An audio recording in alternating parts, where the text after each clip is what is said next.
छोटे बिल्डर्स हैं जो वो छोटे छोटे अपने फ्लोर्स बना देते हैं और वहाँ पे 4-5 फ्लोर सेल कर दिए, तो you are saying that is illegal? In Noida market, you cannot make the floors in that way and sell it off. Registry में थोड़े issues होते हैं उनके. Exit करना unlockable space में से it is very very tough. Okay क्योंकि वो टोटल जो कंट्रोल होता है that is not in your hand, और वो अगर मगर ना वो काफ़ी लंबा चलता है. You can not win the war without the weapons. तो ये जो पर्पस है ना, ये वेपन है आपका रिटर्न और इन्वेस्टमेंट वाली वॉर जीतने के लिए. जब भी आप रेरा अप्रूवल लेते हो और जब आपके पास वो अप्रूवल आ जाता है, उसमें टाइम लिमिट्स मेंशन होती हैं. Beyond that you can not go. Home buyers for and use, आज समय सही है या साल 2 साल रुके? मैं I am talking about Delhi NCR. in property sir, it is now or never. Wait for a right time, क्योंकि right time ना कोई गैस नहीं कर सकता. There is no right time. आजकल एक ट्रेंड चल गया है, बहुत से इसके वीडियोस भी बने हुए हैं. लोगों ने कहा है कि अब प्रॉपर्टी में इन्वेस्ट मत करिए, आपकी इतने की प्रॉपर्टी है डाल दीजिए, आपको ये उस पर इंटरेस्ट आ रहा है एफडी पे. सर, जिन लोगों ने भी ये वीडियोस बनाए हैं, सबसे पहले उनसे पूछो कि आप रेंट पे रहते हो कि अपने घर. Now in the last, one golden rule to buy a property for which we don't regret after 10 years. पछतावा ना हो 10 साल के बाद ये मैंने क्या कर दिया.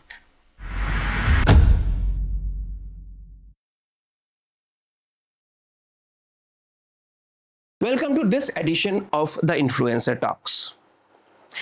हम सब लोग कुछ चीज़ों के लिए बहुत भावुक होते हैं, इमोशनली अटैच्ड होते हैं, और उनमें से एक चीज़ है प्रॉपर्टी. आप चाहे अपने एंड यूज़ के लिए प्रॉपर्टी लें, या आप इन्वेस्टमेंट के लिए प्रॉपर्टी लें, या फिर कमर्शियल लें या फ्लैट्स लें, और हम सब लोग उसके साथ बहुत अटैच्ड होते हैं. लेकिन ये प्रॉपर्टी ख़रीदना एक लाइफ टाइम डिसीज़न होता है, और बहुत ज़रूरी होता है कि ये डिसीज़न पहली बार में सही हो. इसके लिए बहुत ज़रूरी ये है कि हमें एक ऐसा व्यक्ति मिले, ऐसा पर्सन मिले जो हमें ये एडवाइस कर सके कि क्या सही है और क्या गलत, जिससे हम गलत कोई स्टेप ना लें और कुछ सालों के बाद वो प्रॉपर्टी हमारे लिए एक स्ट्रेस ना हो जाए. इसको ध्यान में रखते हुए आज मैंने स्टूडियो में इनवाइट किया है एक बहुत ही सीनियर रियल एस्टेट कंसल्टेंट को, जिनका 15 साल का एक्सपीरियंस है. कॉरपोरेट वर्ल्ड में भी उन्होंने काम किया है, और वो बहुत ही जेन्युइन एडवाइस देते हैं एक आम आदमी के लिए, जिसको फॉलो करने से ये ज़रूर इंश्योर हो सकता है कि जो भी प्रॉपर्टी वो ख़रीद रहे हैं उनका एक सही डिसीज़न है. तो let me welcome Nishant Kumar, जो लॉगम कंसल्टेंट्स के CEO हैं, और लॉगम शुरू करने से पहले 3 साल पहले वो कहीं एक बहुत बड़े कॉरपोरेट हाउस में रियल एस्टेट के लिए ही काम करते थे, तो उनका एक वास्ट एक्सपीरियंस है. तो आइए आज उनके इस एक्सपीरियंस से हम कुछ सीखने की कोशिश करते हैं. Welcome to the show Nishant. First of all thank you very much sir to have me here at your show. जी प्लीज़. निशांत, बहुत सिंपल सवाल है पहला, जी. कि कोई भी प्रॉपर्टी अगर ख़रीदना चाहता है, जी. पहली प्रॉपर्टी के लिए अगर हम बात करते हैं, तो क्या क्या चीज़ें हैं जो बायर को ध्यान में रखनी चाहिए या इन्वेस्टर को ध्यान में रखनी चाहिए? किसी को भी कोई भी प्रॉपर्टी खरीदने से पहले जी, जो 2-3 मोस्ट इम्पोर्टेंट फैक्ट्स हैं which they should check with themselves, उसमें सबसे पहली बात आती है सर कि जो प्रॉपर्टी हम खरीद रहे हैं उसकी लीगल एबिलिटीज़ क्या हैं. Are those legal okay with us और जी जी. राइट. आजकल ये काम थोड़ा आसान हो गया है, रेरा ने आसान कर दिया है हम लोगों के लिए, आप लोगों के लिए, क्लाइंट्स के लिए. राइट. अगर प्रॉपर्टी रेरा अप्रूव्ड है तो वो एक तरीके से लीगल फ्रेम में ओके है. राइट. दूसरा, जो इंडिविजुअली या जो भी फैमिली डिसीजन में इन्वॉल्व है इसमें, उनको सोचने की ये ज़रूरत है कि what is the purpose of buying this property, why they want to buy this property. Right. This question is such a question which everybody should ask. Right. कि इस प्रॉपर्टी की ज़रूरत क्यों है खरीदने की, क्यों ये प्रॉपर्टी खरीदना है, पर्पस क्या है इस प्रॉपर्टी को खरीदने का। तो अगर पर्पस क्लियर है तो आपका 80% काम खत्म हो गया है, ओके, राइट। अगर पर्पस आपको क्लियर है तो आपको पता चल जाएगा कि आप एंड यूज़र हैं, इन्वेस्टर हैं, लॉन्ग टर्म इन्वेस्टर हैं, कि आप एसेट बनाना चाहते हैं, राइट। So that purpose will help you to identify the right kind of property. Right. तीसरा, इसमें आपको सोचने की ज़रूरत है कि in what budget range, right. आजकल के मार्केट सिनेरियो में अगर आप देखेंगे, beat it is Noida, Delhi, Mumbai, Pune, Bangalore, wherever, there are a large gap in a minimum kind of property and maximum budget of property, जी, right? जी। मतलब it start with 1.5 CR to 15, 20, 100 CR, A right? 3-bedroom apartment comes for 1.5, plus it comes for 10 10 CRs. CR. Yeah. So we need to understand कि हमें अपनी वो buying किस budget के अंदर रखनी है, जी, ताकि वो आपके लिए एक स्ट्रेस ना बने बाद में जाके। It should be a asset for you, right. जी, तीसरा एक है financial stability, right. The next one is the financial stability, कि जो भी बजट आपने डिसाइड करा है उस प्रॉपर्टी के लिए, वो बजट, क्योंकि लॉन्ग टर्म होता है वो property buying, if loan is involve into it, in that case मतलब 15-20 साल तक वो लोन चलता है।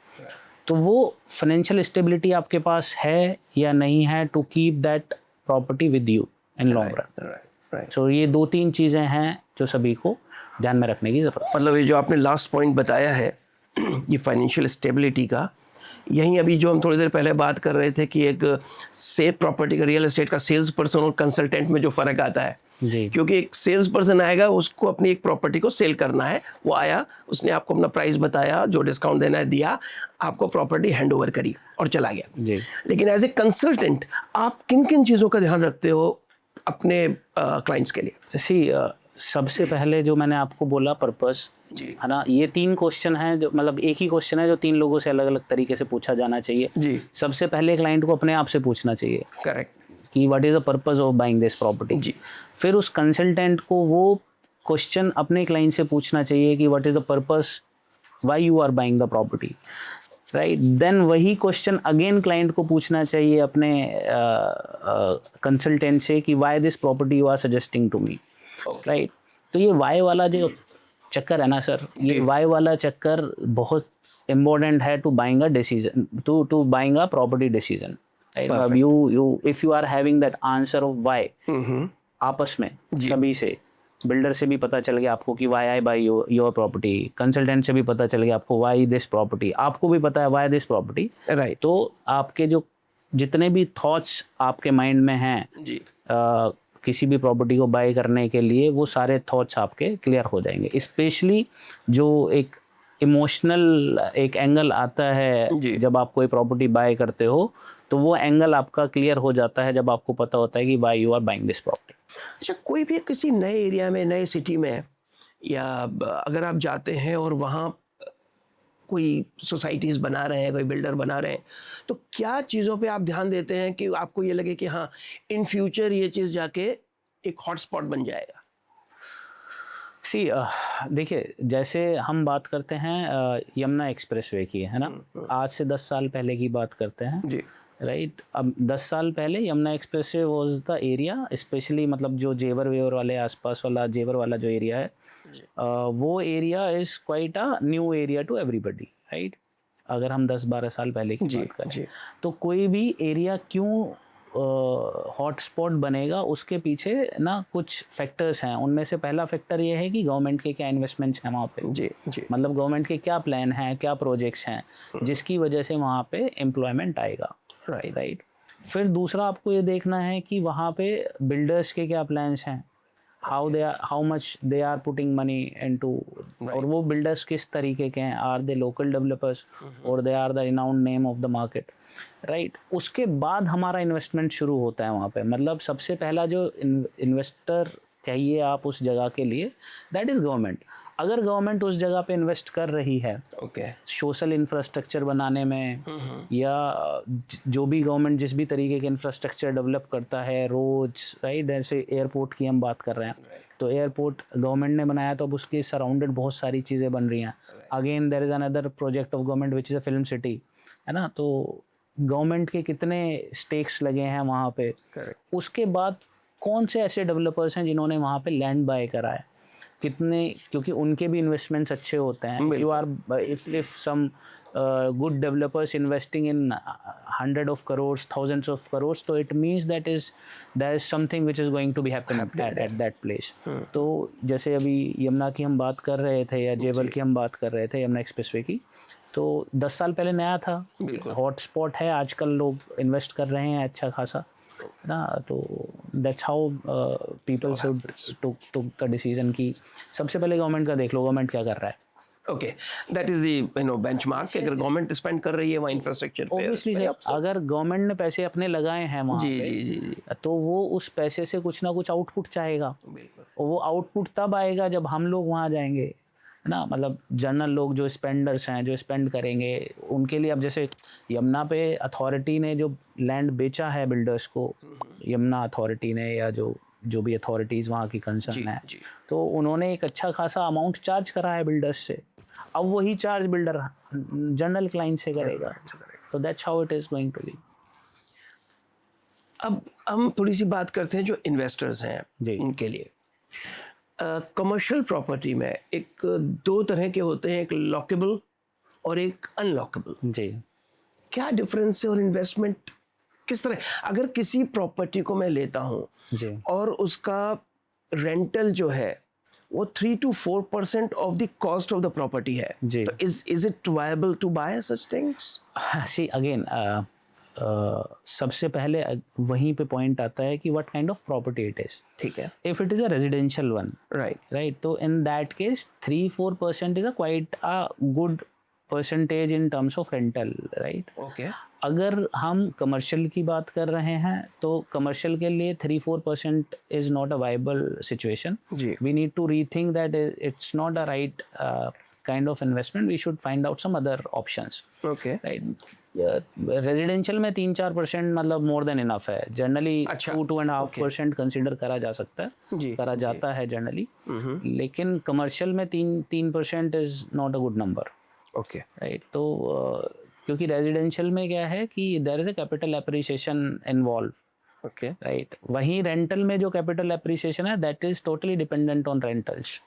अगर रेंटल्स अच्छे हैं तो आपकी प्रॉपर्टी अप्रिशिएट करेगी, otherwise it's other way around. Yes. Okay. Resi is a need based product. Ultimately somebody is going to be buy from the investor who is going to use it. Right. So that's how the ROIs work out. Okay. तो जो हम lockable की बात कर रहे हैं वो एक इम्पोर्टेंट है, क्योंकि आजकल बहुत से बिल्डर्स हैं जो रियल एस्टेट डेवलपर्स हैं वो अनलॉकेबल को बहुत प्रमोट करते हैं. देखिए, बिल्डर वही प्रमोट करते हैं जो लोग खरीदना चाहते हैं generally. Okay. Unlockable is a easy concept actually. मतलब इट इज क्वाइट कि आपने एक यूनिट लिया and that is somewhere in a place, कहीं पे भी है वो, किसी भी फ्लोर पे, कोई एक पर्टिकुलर फ्लोर पे आपको एक स्पेस दे दिया गया है, it could be 200 square feet. Generally unlockable जो होते हैं वो एक छोटे एरिया होता है, और उसका लाने का लॉजिक ये है कि एक जनरल बायर भी उसको खरीद सके, जो 20-25-30 लाख लगाने वाला है वो लगा सके. That is the idea behind it. 25 lakh, 30 lakh, 40 lakh, 50 lakh, even in few cases it was 8-10 lakh rupees also. हालांकि खैर वो अच्छे इन्वेस्टमेंट्स कंसिडर नहीं होते हैं on long term basis.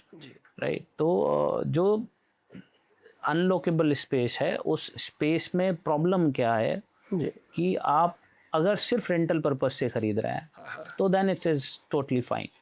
Right. मतलब अगर कहीं पे आपको कैपिटल एप्रिसिएशन का कोई थॉट नहीं है, या आपने आज खरीद लिया कि यार मैं तो बस लाइफ टाइम इससे रेंट कंसिडर करूँगा, then it is okay.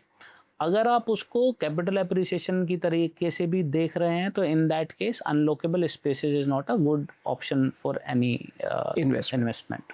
Okay. No matter what कि वो कितना छोटा इन्वेस्टमेंट है या कितना बड़ा इन्वेस्टमेंट है, एग्जिट करना अनलॉकेबल स्पेस में से it is very very tough. Okay. क्योंकि वो टोटल जो कंट्रोल होता है that is not in your hand. Right. हालांकि खैर बहुत सारी और भी चीज़ें हैं which could be discussed here about that, but I think अभी समझने के लिए इतना काफ़ी है कि अगर कोई भी कमर्शियल में इन्वेस्ट कर रहा है तो it should be a lockable space and it should be a good decent size. Okay.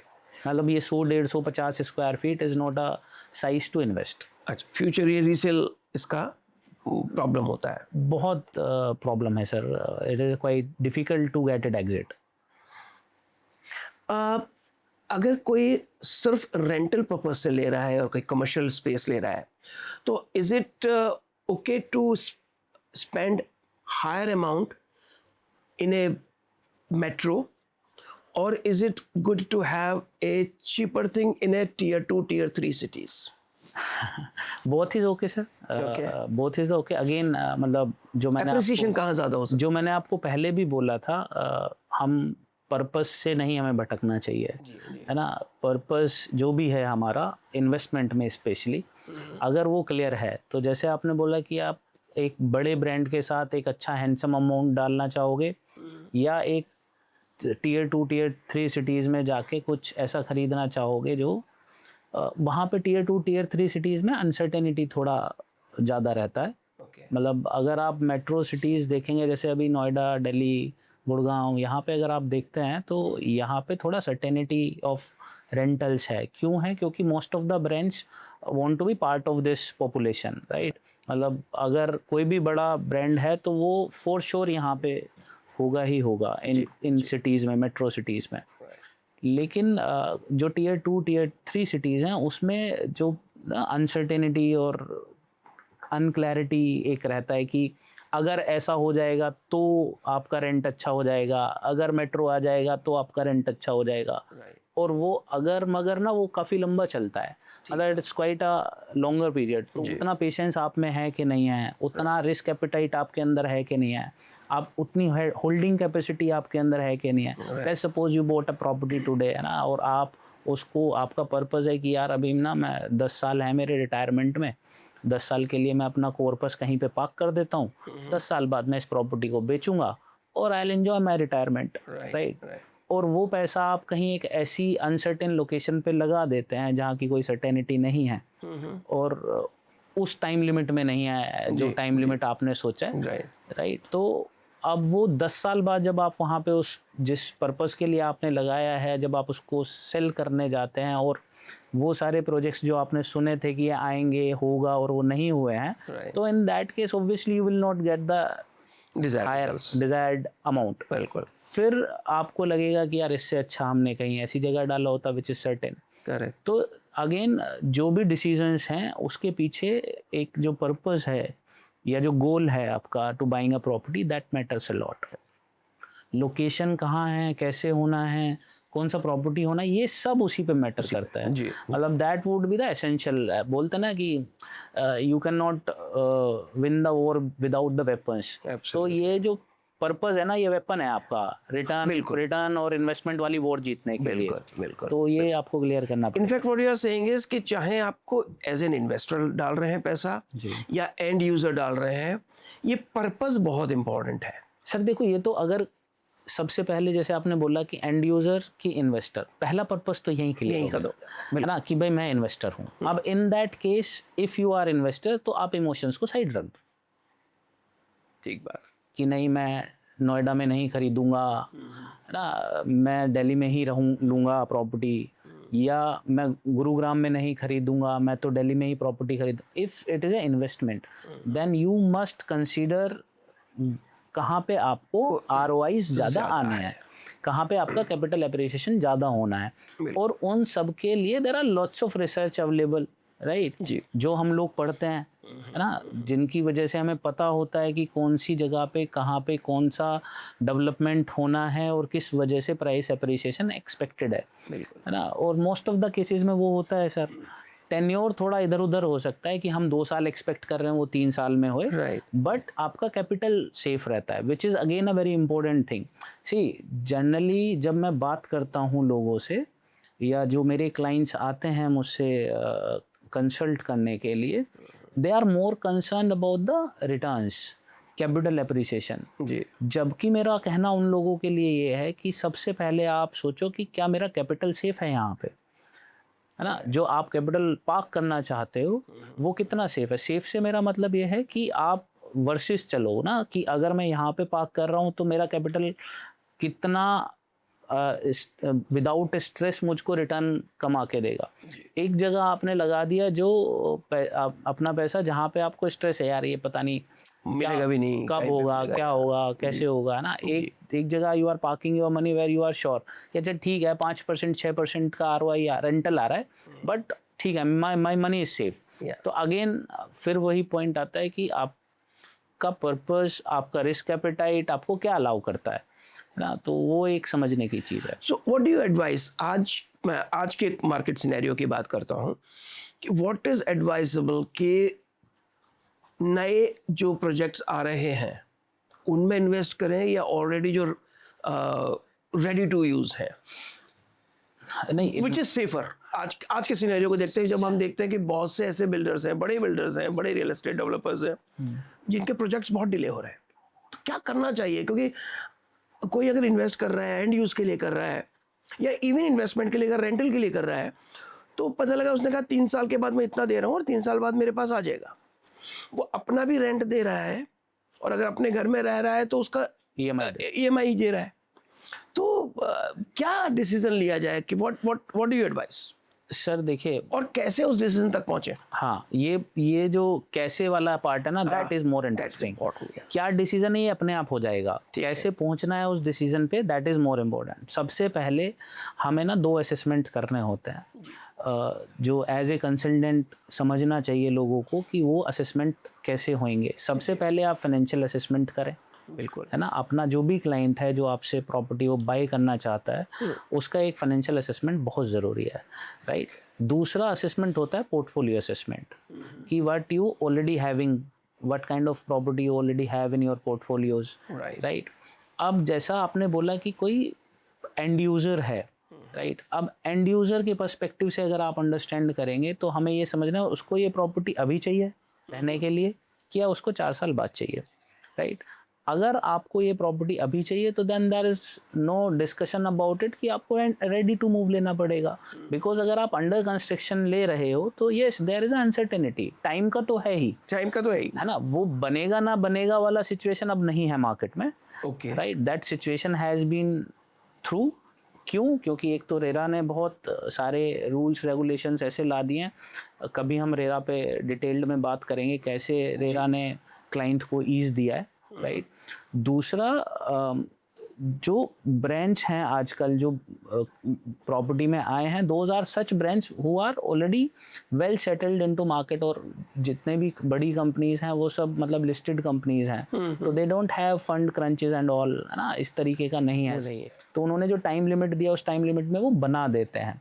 But yes still there could be a gap in a times, of course, because there are other factors also, जैसे कभी NGT की वजह से रुक गया, right, तो pollution की वजह से, तो those are the things which could be taken care, right. अब दूसरा ये है कि आप एंड यूजर हैं, आपका एक बजट है, सर्टेन बजट, बट वो सर्टेन बजट आप ओवर द पीरियड देना चाहते हो, right. You can not pay immediately, तो in that case obviously you has to go for under development property, जहाँ पे आप वो उस फंड को ओवर द पीरियड दे सको, जो आपको ईज दे, पेमेंट्स का ईज दे, राइट। तीसरा ये है सर कि अगर आप इमीडिएट खरीद रहे हो तो आपको इमीडिएट पेमेंट करने पड़ेंगे, तो वो पेमेंट शुड बी रेडी, और ईदर सेल्फ और लोन, बिल्कुल। तो अगर आप लोन लेते हो इमीडिएट EMI के लिए आप रेडी हो तो आप इमीडिएट वाला जा सकते हो। इन्वेस्टमेंट के लिए ready to move is not a good option, right, for the investment, because over the period उस प्रॉपर्टी का एप्रिसिएशन हो चुका होता है। जी 2-3 स्टेजेस पे प्रॉपर्टी का एप्रिसिएशन ज़्यादा होता है, जिनमें से एक स्टेज होती है पोजेशन, जो स्टेज बोला जाता है हमारे यहाँ पे। पोजेशन के टाइम पे प्रॉपर्टी मैक्सिमम एप्रिशिएट हो चुकी होती है, तो अगर आप एप्रिसिएशन देख रहे हैं वहाँ पे, तो फिर इन दैट केस मतलब there is no point to enter into ready to move property, बिल्कुल। फिर वहाँ पे आपको अंडर कंस्ट्रक्शन में ही जाना चाहिए। तो ये ऐसा ना, मतलब it is not a thumb rule kind of thing कि आप रेडी टू मूव लो, आप अंडर कंस्ट्रक्शन लो, आप कमर्शियल लो, आपके सर्कमस्टेंसेस पे डिपेंड करता है, सिचुएशंस, मतलब होता है ना, different stocks for different folks वाली बात है, वो सबके लिए it could not be same. अभी आपने जिक्र किया रेरा का। एज ए लेमैन, अगर हमने स्टडी नहीं किया होता तो मुझे भी नहीं पता था कि रेरा है क्या, क्यों करना है। जी तो मैं मासेस के लिए ये जानना चाहता हूँ कि जो अब प्लान कर रहे हैं इन्वेस्ट करना या एंड यूज़र के लिए या बाय करना, ऐसी कौन सी उनकी दुविधाएं थी, उनके सवाल थे बिल्डर को लेके जो अब उनको चिंता करने की आवश्यकता नहीं है, RERA has taken care of it, वो क्या है? सबसे important part which was the time limit, कि वो प्रोजेक्ट कितने टाइम में ख़त्म होएगा, वो रेरा ने टेकन केयर करा है सर। मतलब जब भी आप रेरा अप्रूवल लेते हो और जब आपके पास वो अप्रूवल आ जाता है, उसमें टाइम लिमिट्स मेंशन होती हैं। Beyond that you can not go as a developer. Beyond that आप नहीं जा सकते हो। जैसे सपोज करो रेरा ने बोला आपको 5 साल बनाना है और 6 मंथ का आपको इसमें एक ग्रेस पीरियड मिल गया, तो beyond that limit you can not stretch your timings, otherwise you have to pay the penalties to the clients, right? तो उससे काफ़ी ईज मिला है। एक escrow account है which is मतलब very playing a very vital role into the game. मतलब लोगों को लगता है अकाउंट ही तो है, क्या होगा उससे, बट एस्क्रो अकाउंट बोलता है कि according to the RERA rule कि जो भी पेमेंट आप करोगे बिल्डर को, उसका सिर्फ और सिर्फ 30% वुड बी द अमाउंट जो बिल्डर निकाल सकता है उस अकाउंट से। Rest 70% that amount should be used into the development of the property. Until unless आप उस प्रोजेक्ट का पोजीशन नहीं दे देते हो, आप उस अकाउंट में से सिर्फ 30% पैसा ही निकाल सकते हो। मेरा एक छोटा सवाल, ये 30% जो निकालना, ये किस काम के लिए निकालना है? Sir marketing, then other expenses. वो एक्सपेंसेस भी हैं project related? Yes yes yes, obviously marketing करना है आपको, फिर आपको सैलरीज देना है, राइट? आपको आपके अपने ऑफिस एक्सपेंडिचर्स हैं जो you has to beat up, तो those are the 30% amount which need to be withdrawal. Okay जी। एक जो बहुत बड़ी समस्या पहले आती थी और वो अभी भी है लोगों के दिमाग में, कि लूडिंग, विच इज़ कि साहब 35%, 40%, कुछ प्रोजेक्ट्स में तो मैंने अभी पता किया 45% तक चला गया है कि फ्लैट आप अगर 100 स्क्वायर फीट का ले रहे हैं तो आपको 55 का कारपेट एरिया मिलेगा, 45 चला गया। ठीक है, कॉमन एरियाज हैं, फैसिलिटीज़ बहुत हैं, लेकिन इसका क्या गाइडलाइंस होती हैं या नहीं होती है, क्या है ये? नहीं देखिए, गाइडलाइंस के हिसाब से तो गाइडलाइन बोलती है कि आपको कारपेट एरिया पे ही बेचना है, ठीक है? तो मतलब there is no super area kind of word into the guideline, right. वो कारपेट पे ही बेचना चाहिए। मतलब अगर आप बाकी के स्टेट्स में देखेंगे तो बहुत सारे स्टेट्स आपको मिलेंगे जहाँ पे कारपेट एरिया पे ही प्रॉपर्टी खरीदी या बेची जाती है, राइट? अब जो super area, carpet area, built up area, ये थोड़ा मतलब नॉर्मल लोगों के लिए थोड़ा कंफ्यूजिंग मैटर है। बट अगेन अगर आपको वैल्यू ऑफ मनी मिल रहा है प्रॉपर्टी में, तो फिर आपको जो भी एरिया मिल रहा है वहाँ पे इन terms of difference between super and carpet का जो भी एरिया गया है, वो आपको बस ये देखना है कि is it a giving a value of money और नॉट, राइट? जैसे आजकल बड़ा फैशन है कि एक फ्लोर पे 2 ही अपार्टमेंट हैं, राइट? एक फ्लोर पे 4 अपार्टमेंट हैं तो 4 पर्सनल लिफ्ट्स हैं, 2 पर्सनल लिफ्ट हर, मतलब 2 personal lift two for each apartment. तो अगर आप ये सब देंगे तो वो एरिया कहाँ से आएगा? That would be the part of your property only, right? Open area, उस एरिया में क्या क्या एमिनिटीज देना है, तो those are the things which are the reason of this super carpet difference. Okay, तो इसमें कुछ रेरा का रेरा में तो गाइडलाइन दे रखी है sir, you should sell on carpet on the carpet, लेकिन अभी भी हम देखते हैं कि हाँ वो प्रमोट करते हैं, बट अल्टीमेटली जब आप एग्रीमेंट्स में जाते हो तो एग्रीमेंट में कारपेट ही लिखा होता है। अच्छा, एग्रीमेंट में तो कारपेट ही होता है। Okay, that's good. मैं चाहूँगा एक अब हम छोटा सा रैपिड फायर राउंड करते हैं। Sure sir. You can have answer in yes और नो और a very brief answer kind of thing. Home buyers for and use, आज समय सही है या साल 2 साल रुके? मैं I am talking about Delhi NCR. In property, sir, it is now or never. Okay, अगर आप खरीदने के लिए निकले हैं, आपकी ज़रूरत है फॉर एंड यूजर्स, तो buy right now. What about You as an just investor? you just need to find out the right product which suits your requirements, requirement. या That's it. और इसी तरह इन्वेस्टर्स के लिए Same with the investors, sir. आज- There are lots of different kind of product available in the market. जी, So you has to identify which product is good for your requirements. Sir property का यही है, जब मन बने तभी ले लो, आपको उसमें पैसा नहीं देखना है कि सर हम पहले ले लेते बाद में ले लेते, इसका कोई रीज़न होता नहीं है. सर प्रॉपर्टी देखिए, अगर सिर्फ प्राइस से रिलेटेड नहीं है, buying decision is not just related to price right, ना. प्रॉपर्टी समहाउ नीड भी है, जी. राइट. मतलब मोस्ट ऑफ द केसेस में नीड है.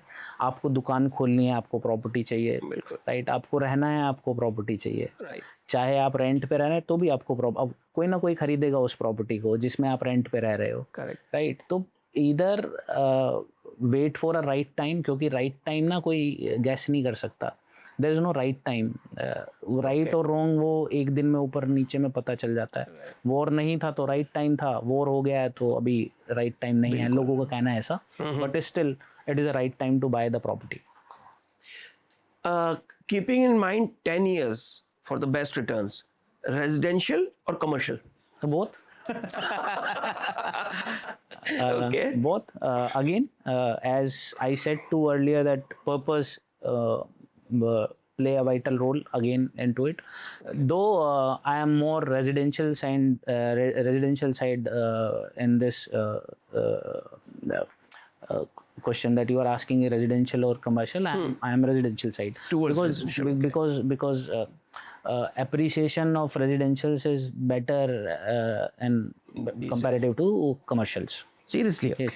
Okay, If we are talking about the capital appreciation, okay, see, capital appreciation is a must thing in the property buying. बिल्कुल, बिल्कुल, अगर सिर्फ ROI पे बात करना है तो there are other financial assets also which can give you the better ROIs in terms of rent, right?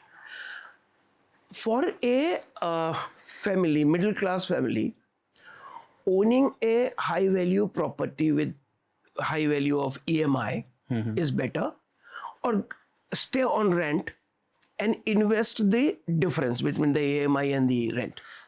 See, ultimately मैं आपको ही पूछ रहा हूँ, क्यों सवाल है ये, क्योंकि आजकल एक ट्रेंड चल गया है, बहुत से इस पे वीडियोस भी बने हुए हैं. लोगों ने कहा है कि अब प्रॉपर्टी में इन्वेस्ट मत करिए, आपकी इतने की प्रॉपर्टी है डाल दीजिए, आपको ये उस पे इंटरेस्ट आ रहा है FD पे.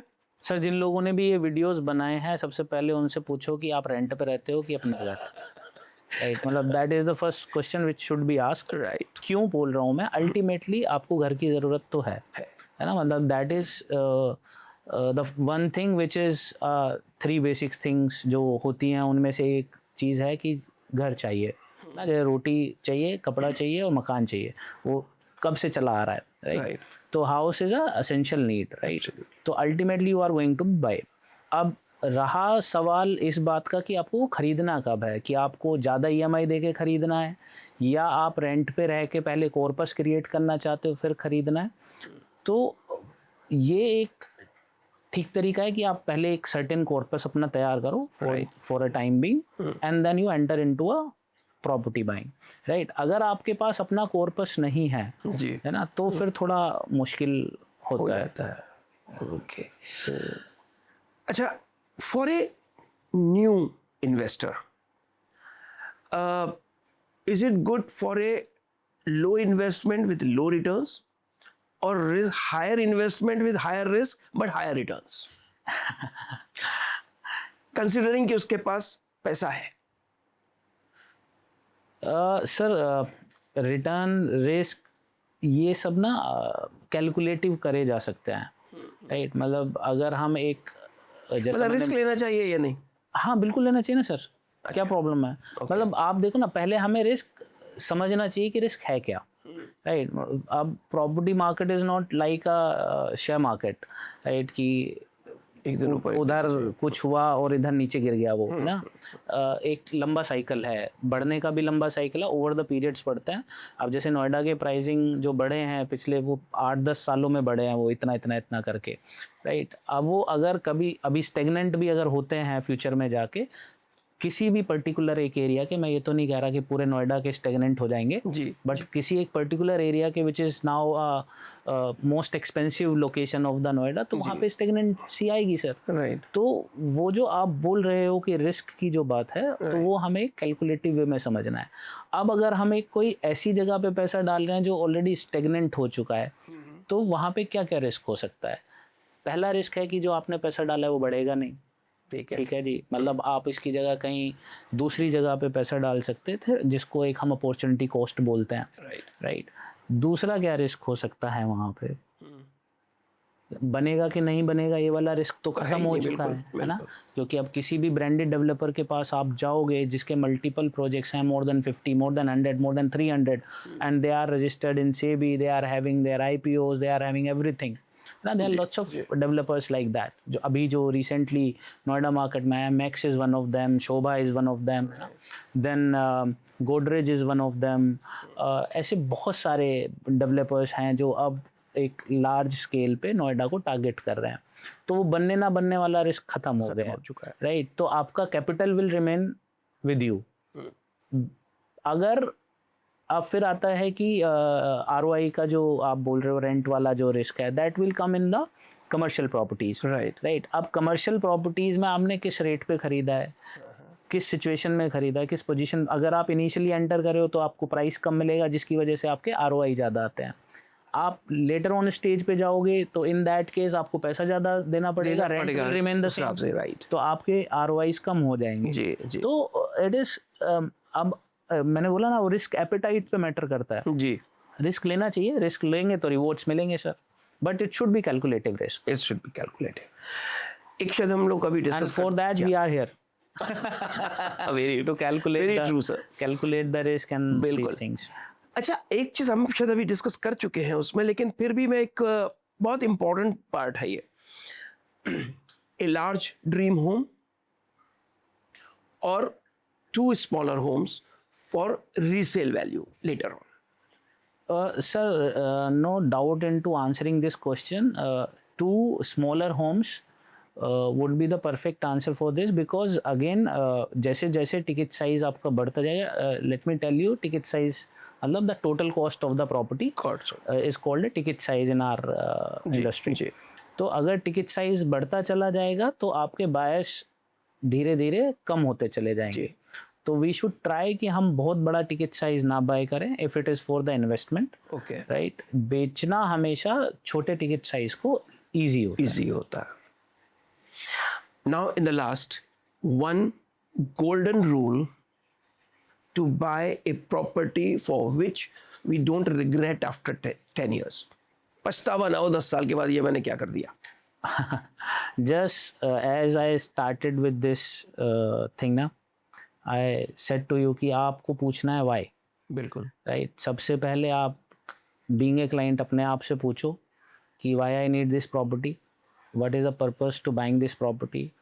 फिर जो भी आपको वो प्रॉपर्टी सजेस्ट कर रहा है उससे पूछो कि why you are suggesting me this property, what are the reason, why not other.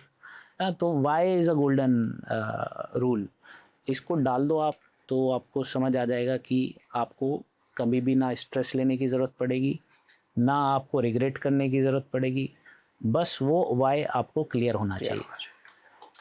Thank you Nishan, thank you for your time. और आपने जो एडवाइसेस दी हैं, I think it will benefit the viewers.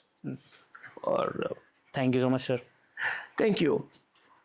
आज जो निशांत ने हमें बातें बताई हैं, सबसे पहला यह है कि अगर हम प्रॉपर्टी ख़रीदने जा रहे हैं तो हमारे पास एक पर्पस होना चाहिए, और उसके बाद हमें अपने रिसोर्सेज को ध्यान में रखना चाहिए। आई थिंक आज के हमारी टॉपिक था, जो बातचीत हुई है, उससे आपको एक अच्छा एडवाइस मिला होगा।